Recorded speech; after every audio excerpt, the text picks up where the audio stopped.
Or red light. Or green light. Red light. Red light. light. Why she got such long hair? I don't know. Nope, it still has to be moving. You're gonna die right here. Oh, yeah. I think I'm dead. You're... Yeah,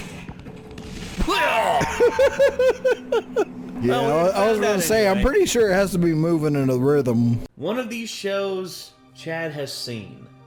The other one he has not. Now, I have seen a decent amount of Black Clover, and we're actually doing a reaction series to My Hero Academia. Y'all need to tune into it every Monday.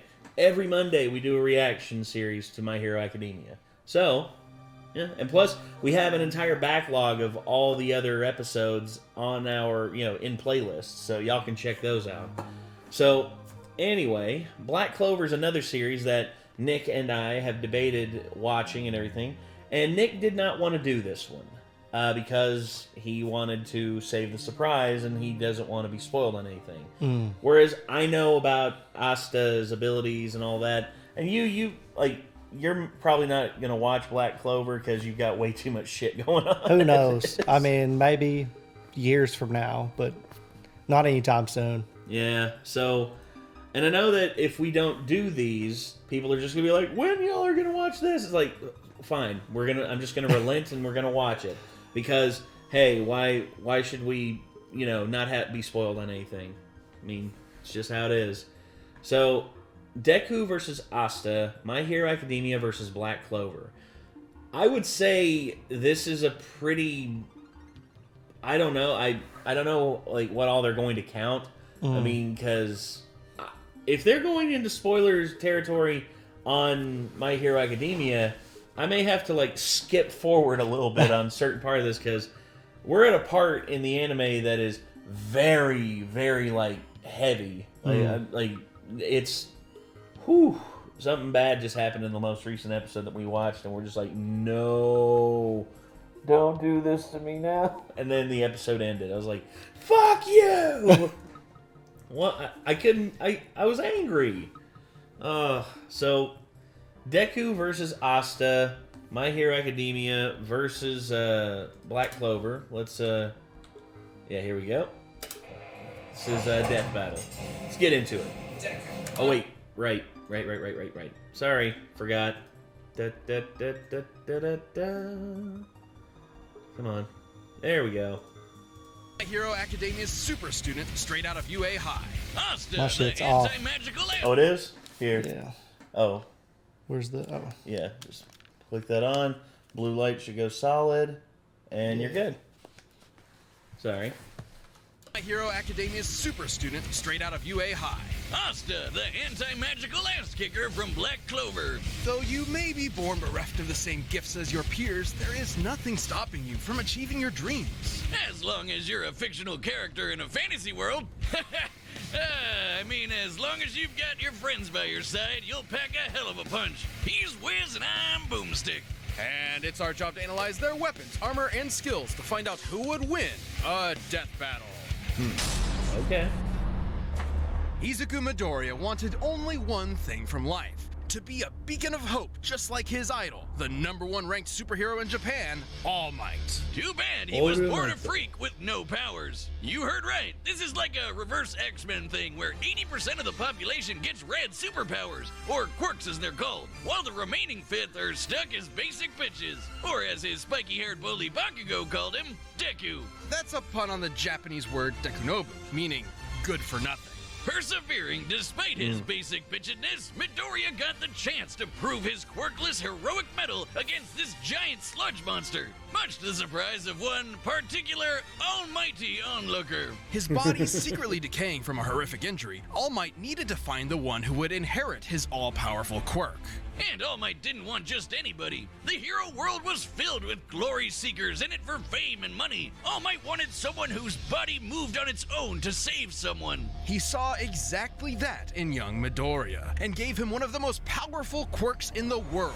One for all. That was the problem. Even after bulking up from lad to Chad, the recoil from even one punch would shatter all the bones in his arm. So he trained to be able to handle his... Also his legs, too. I just remember during this whole scene, me and Micah we were just looking at Deku's legs just like flopping around behind him as he's falling, like, oh no, oh, jelly legs, quite literally.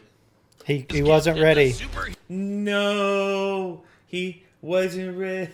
Hero school of his dreams, UA High. And that's when he decided to own the name used as a cudgel against him for so many years. Deku. Turns out, Deku can also be an abbreviation for Dekiru, someone who can do anything.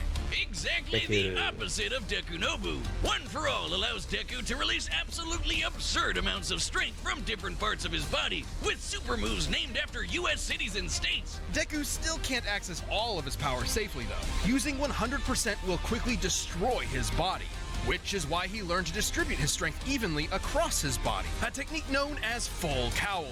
This lets him increase his speed and durability as well, making him more all-rounded, and shifting focus to his own interpretation of One For All inspired by his pal Ida, Shoot Style, where he pulls out a Glock and blows your brains out! Okay, not really, but no. in keeping with One For All's rabbit theme, he trades All Might's signature punches for kicks. My version's better. You ever seen Rabbit vs. Gun? I have, and I know how it plays out. Considering the That was so dark. That Family Guy skit, just like, Yeah. what's up, Doc? Bang, bang. Drags him away. Like, oh my god. much higher muscle mass of a human's legs, Shoot Style allowed Deku to output even more power while giving his arms a break.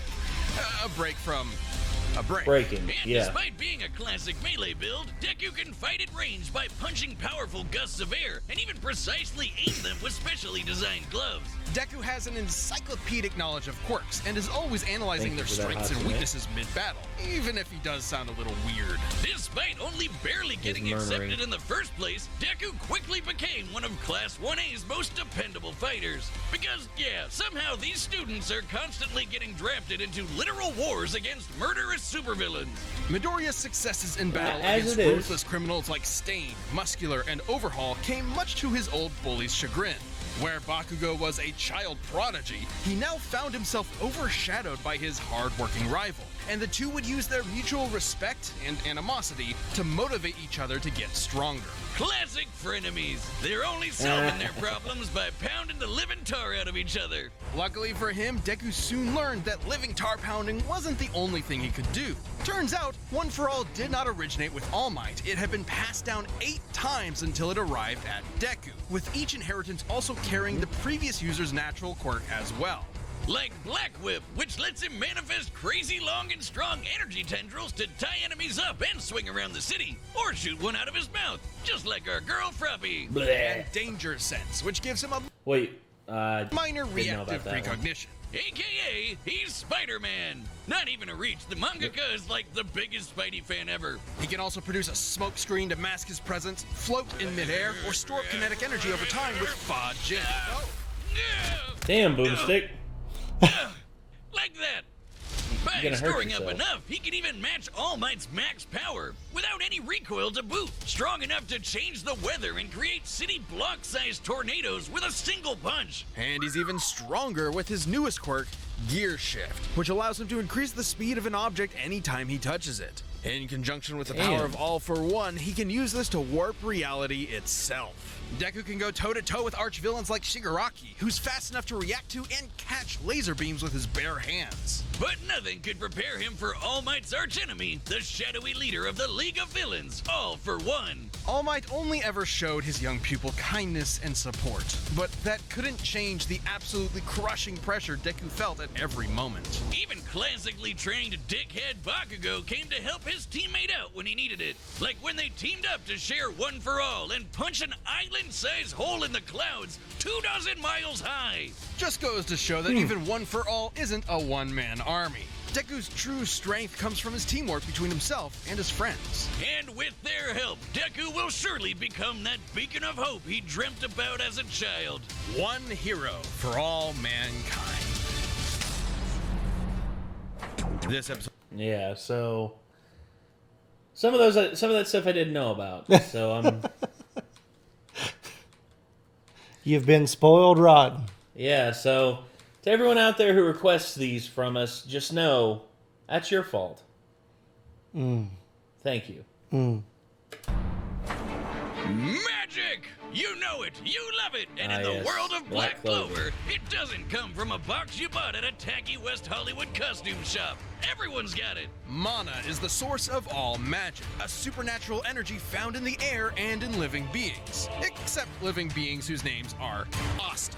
Not only was the young Asta an orphan abandoned by his Yeah. mother at a church as a baby, he was born with the mutation. Oh, was that Spam call. I get those every now and again. That prevents him from having any mana to speak of. Well, neither do I, and you don't hear me crying about it. Yes, you do, all of the time. But Asta had a dream. Despite his lack of magic, he and his best friend Yuno promised each other one of them would rise to the throne of the greatest military position in the land, the Wizard King. Wizard King? Really, guys? Sometimes they call it Magic Emperor, but we all know what they mean. I'm gonna be king of the wizards. Shit. So he dedicated himself to getting swole as all hell. In a world Yeah. of nerds, he would be its lone jock god, shoving every last wizard into a locker until they crowned him king. But huge, frightening pectorals on a tiny, screaming goblin child weren't enough on its own. He needed something powerful enough to shut down his opponent's magic. He needed the 5-leaf Clover Grimoire. Essentially a book of spells, a grimoire will choose its user and float beside their wielder at all times. And Asta was lucky enough to receive the Una reverse card of grimoires. The 5-leaf Clover can harness the power of anti-magic, which will literally nullify the effects of other magic spells. Almost like wizard kryptonite. Let the locker stuffing commence! Yeah, typically whenever grimoires are given out, the number of leaves on it represents like how powerful your spells and your magic can be. Typically, like advanced or like regular magicians get 3 leaves. His friend Yuno got a 4-leaf clover, and everyone was just mystified. Like, oh my gosh, he got the 4-leaf clover grimoire. Like, how did like this must mean he's like destined for greatness. And during the grimoire selection, no grimoire came to him, and then eventually the 5-leaf grimoire revealed itself to him, and he was able to use it, and no one else was, because he doesn't have magic. And where he doesn't have magic, he's the only one who can use it. Nice. So yeah, it's kind of I like the setup. The setup for Black Clover is really good. I forget what part I stopped watching. I forget. I think my subscription to like Funimation or Crunchyroll like expired, and I wasn't able to. I just didn't. Also, I think in searching for it online, I encountered like a bunch of scam sites, as you do whenever you try and try and pirate, or not pirate, but go around and seek other means to look at watch anime.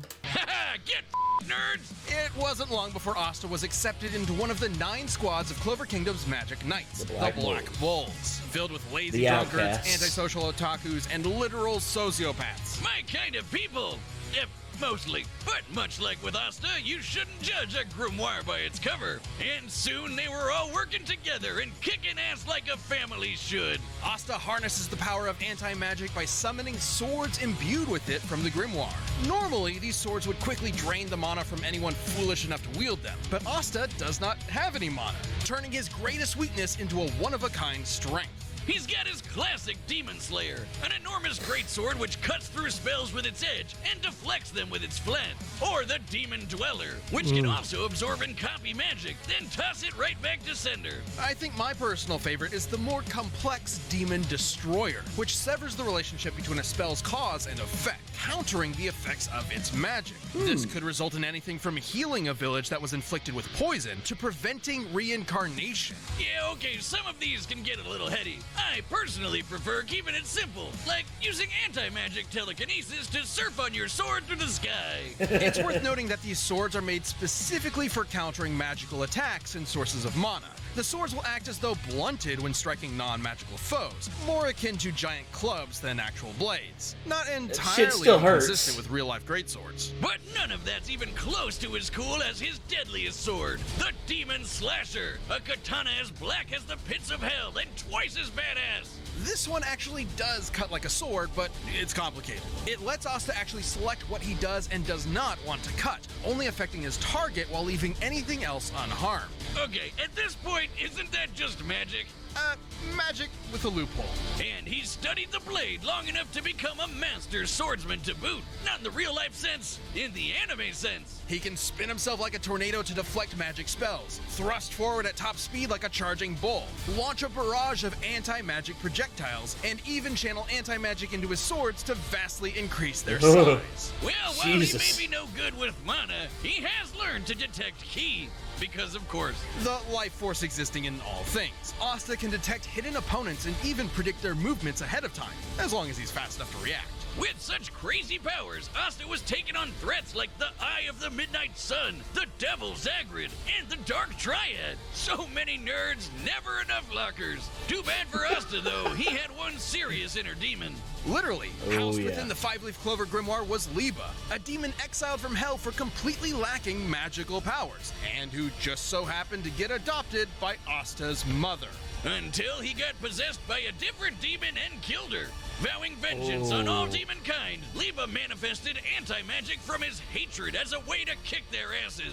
Which gave him and Asta a lot of common ground, despite the whole, mom murder thing. In fact, the two became true brothers and formed an unstoppable duo. Liba can actually fully merge with Asta for a massive power boost that lasts up to 5 minutes, at the cost of leaving Asta nearly powerless for the next half hour. Come on, I want it. Yeah, I'll take it if I get to be strong enough to slice buildings to pieces, obliterate huge chunks of earth, and tear the most powerful demons apart. Give me the goddamn book. I'm the book boy, okay? Even characters earlier in the series like Patoli had magic capable of completely vaporizing the entire Clover Kingdom in a single attack. And demons that Asta has fought since then, like Dante and Lucifero, are leagues stronger. Hell, screw all these demon forms and anti-magic powers. Asta's body is so incredibly well trained, he dodged a beam of light while sleeping. As in, he was asleep, and the force of his sneeze pushed his head out of the way of a beam of light. Light speed sneezes, everyone!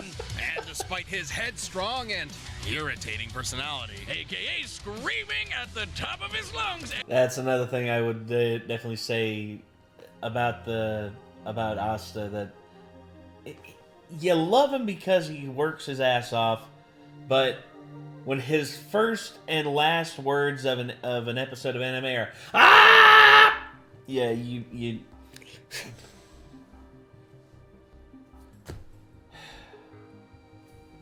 Thankfully, it didn't do it as much later on. I think they discovered, yeah, this is annoying. We need to stop before we lose our audience. I mean, Dragon Ball did it a hell of a lot.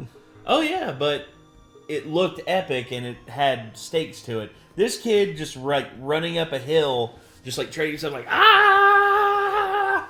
Just like always doing it. Yes. It's context for the screen, big time matters. Also, he's in love with a nun. Boy, Oh, I know. went out and cockblocked himself. I know. He's just like, sister, will you marry me? And she's like, no. And just turns around and he's like, I'm never giving up. It's like, dude, you are literally barking up every wrong tree. And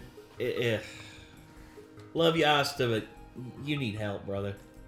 As often as possible. Asta is an intelligent fighter who has leveraged his skill against far more experienced foes. But he wouldn't be anywhere without the ragtag band of deviants he calls friends. With them at his side, there's no way he won't climb the ranks to take the Wizard King's throne. Especially with Yuno pushing them both to get stronger. Unlike other classic shonen rivalries, this one isn't tainted by antagonism. They truly want what's best for each other, even if they're competing for the same throne. Yuno's gonna need all the luck he can get, cause even if Asta never gets mana of his own, his true magic is never given up. Okay.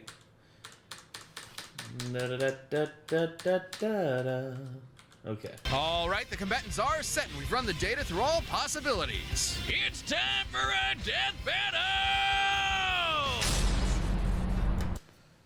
Who you think? Man, I really don't know. I don't think it depends on if they let Asta's powers count towards superhuman abilities. Yeah, because it's not magic. Not magic. Yeah, it's not mana. It's literal innate abilities that you have, and One for All is not a. It's abilities. Yeah, right? it's a passed on ability. It's not magic. So I'd say Deku's got this. Yeah. Because Deku's like like especially if they use all the abilities that he has at his disposal right now. I would say he would more than likely have no problem dealing with Asta. Although Asta seems to be a a trump card against any magical being or anything like that. The only thing I see that he has is they said he could sense ki and could know where an enemy is and know their actions before they happen. So if and stuff. Deku uses like a smoke screen or anything like that, Yeah. like they were talking about, Asta's gonna know where he's at. And I think overall, in terms of power, they're both pretty even because, punching a hole in the sky is pretty badass. Mm-hmm. And I think actually that was during a movie. Is that actually considered canon? Because movies, much like how Dragon Ball Z, they had Tree of Might and all that. It's like, does that they don't really count towards canon? Because Dr. Gero and all that, World's Strongest, a lot of them just don't matter. Right. And I'm wondering if that... I wouldn't count that. But Deku's done plenty of other stuff that well merits him to be counted as having immense strength on his own. So, anyway, I'm pulling for Deku in this, simply because I just think Asta, where he doesn't have... or he doesn't have the ability to dispel the, Deku's abilities because they're not magic. Yeah, I think that's going to be the difference maker. How about you?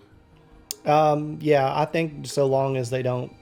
But then again, you have that demon slasher sword that pretty much does.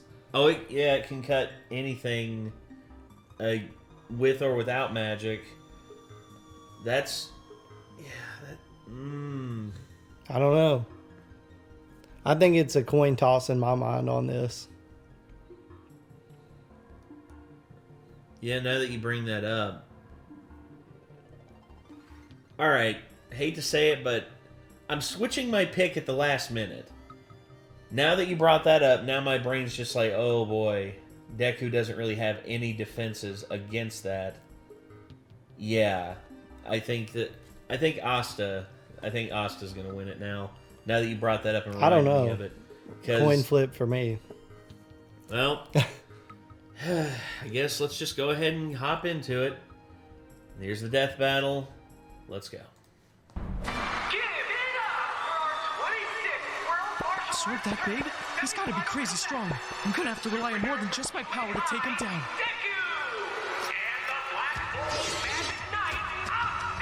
Just gotta hit him really hard.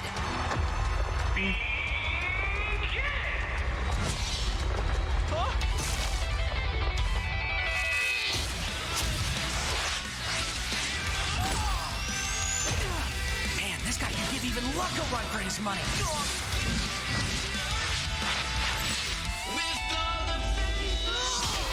Ooh.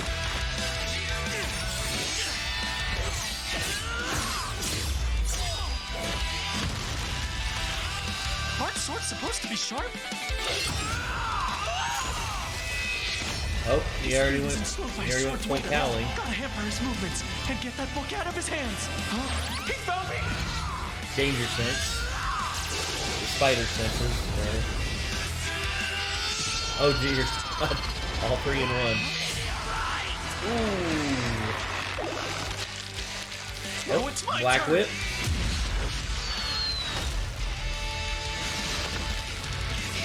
Wait! Are you not using magic? What kind of magic emperor would I be if I can't beat a guy like this? Detroit Smash! Uh-oh. Oh. Pull the swords away from him. Oh, boy. Detroit Smash! Detroit Smash! Oh, took away his book.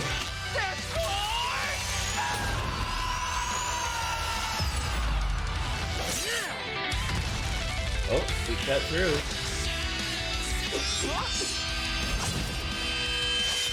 I don't know what Detroit is, but I've had I enough. don't know what Detroit is. I'm ending this quick!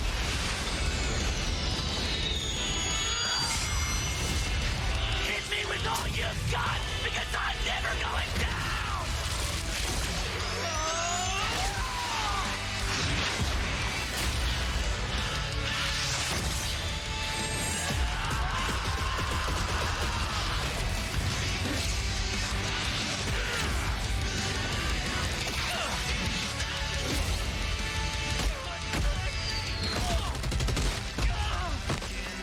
No use not going all out anymore. I just gotta hit him really hard. You wanted my best? Here it is! 1 billion%! Uh-oh.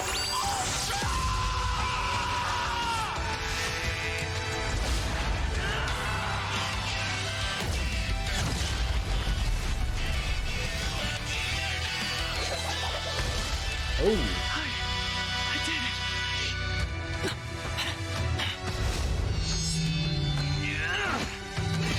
Oh. Take that, Damn. Detroit.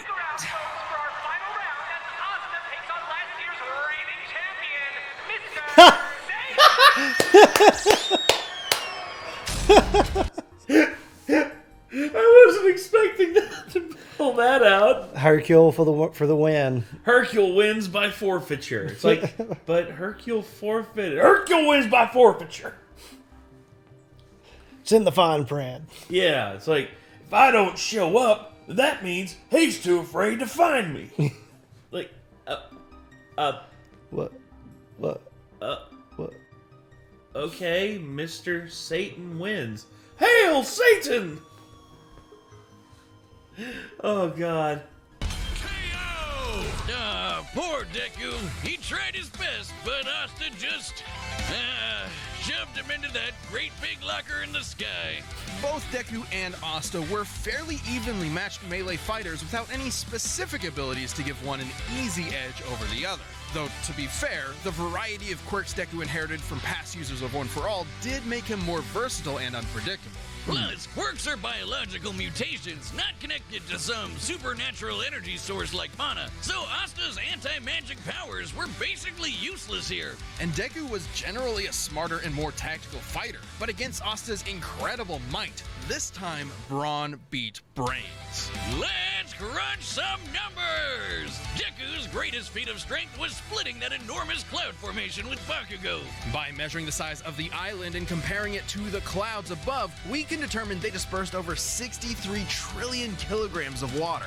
That's the weight of the Great Pyramid of Giza. 12,000 of them!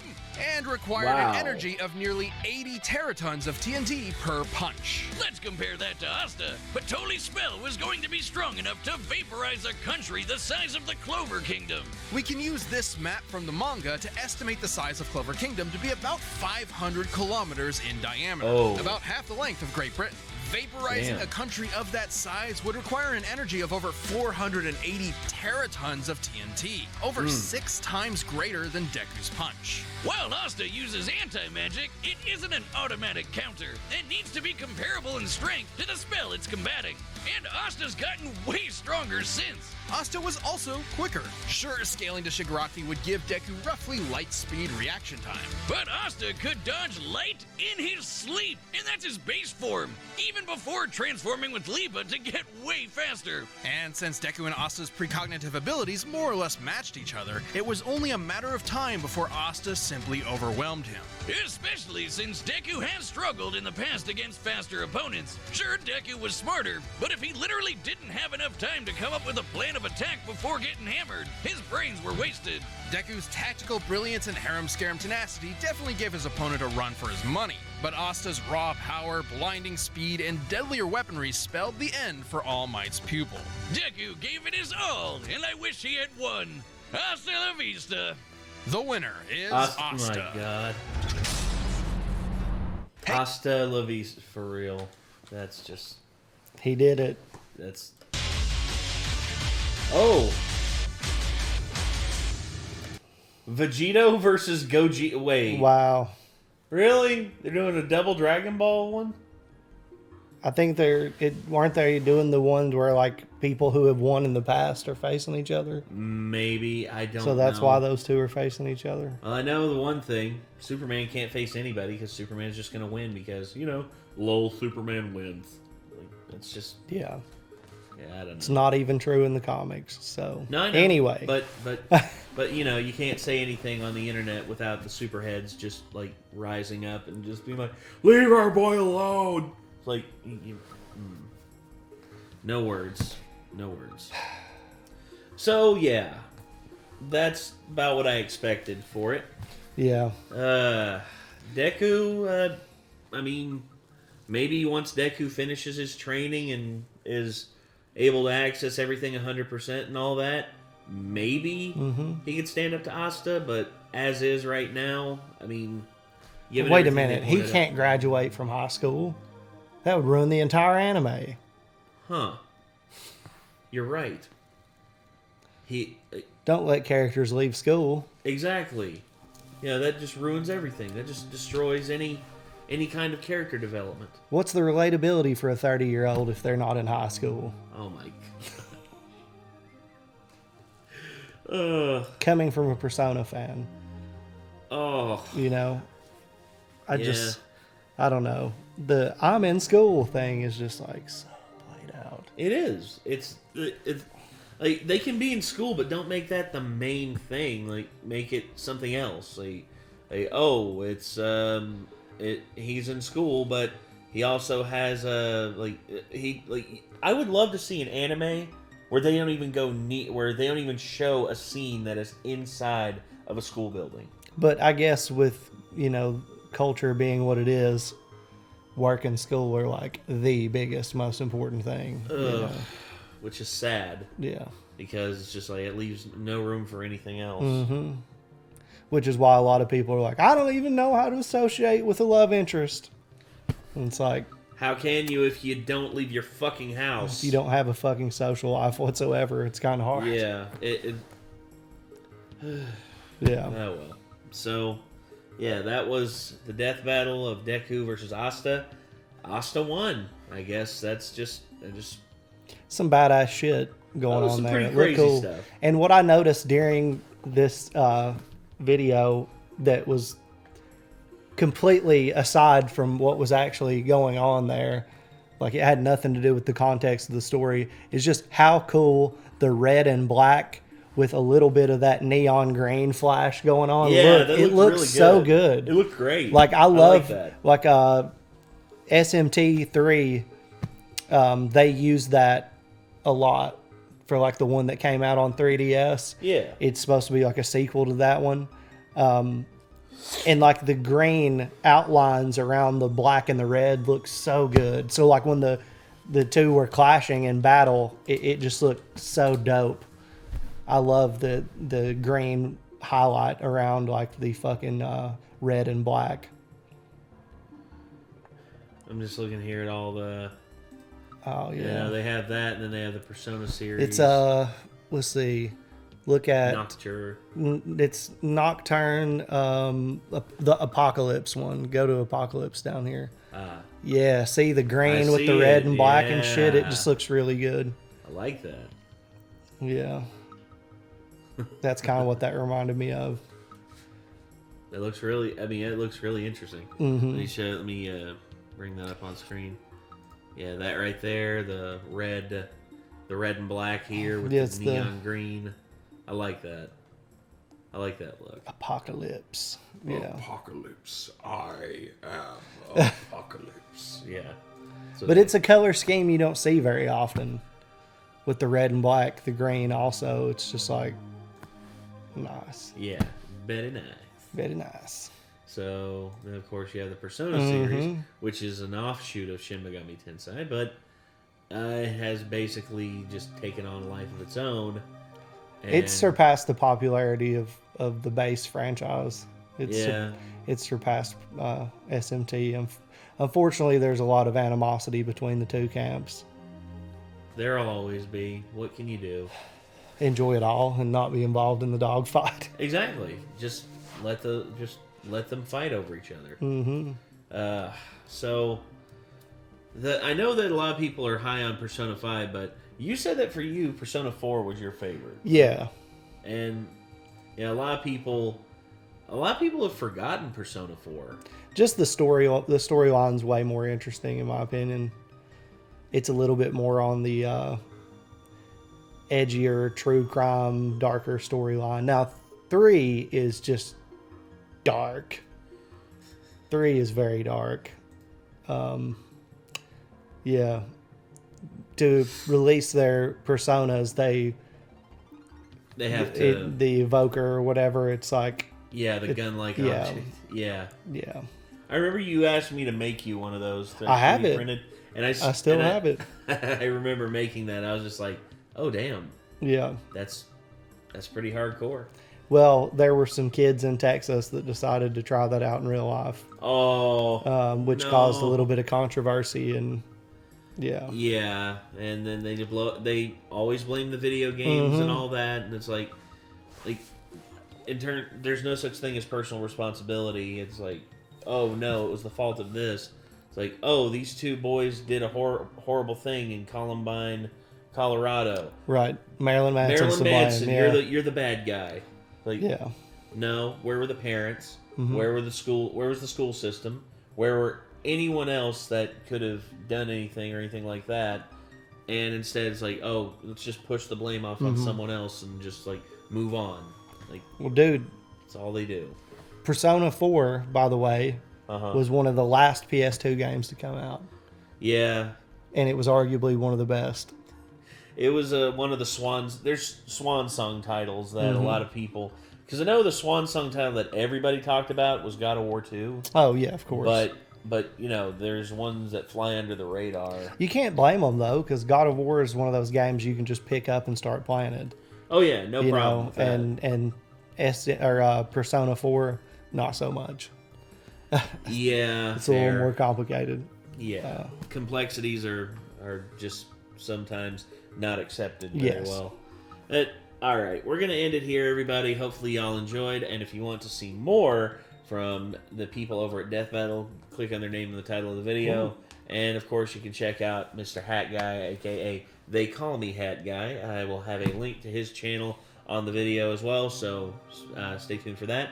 And, we'll see y'all in the next one, everybody. I'm Nate. I'm Chad. Take care. Peace.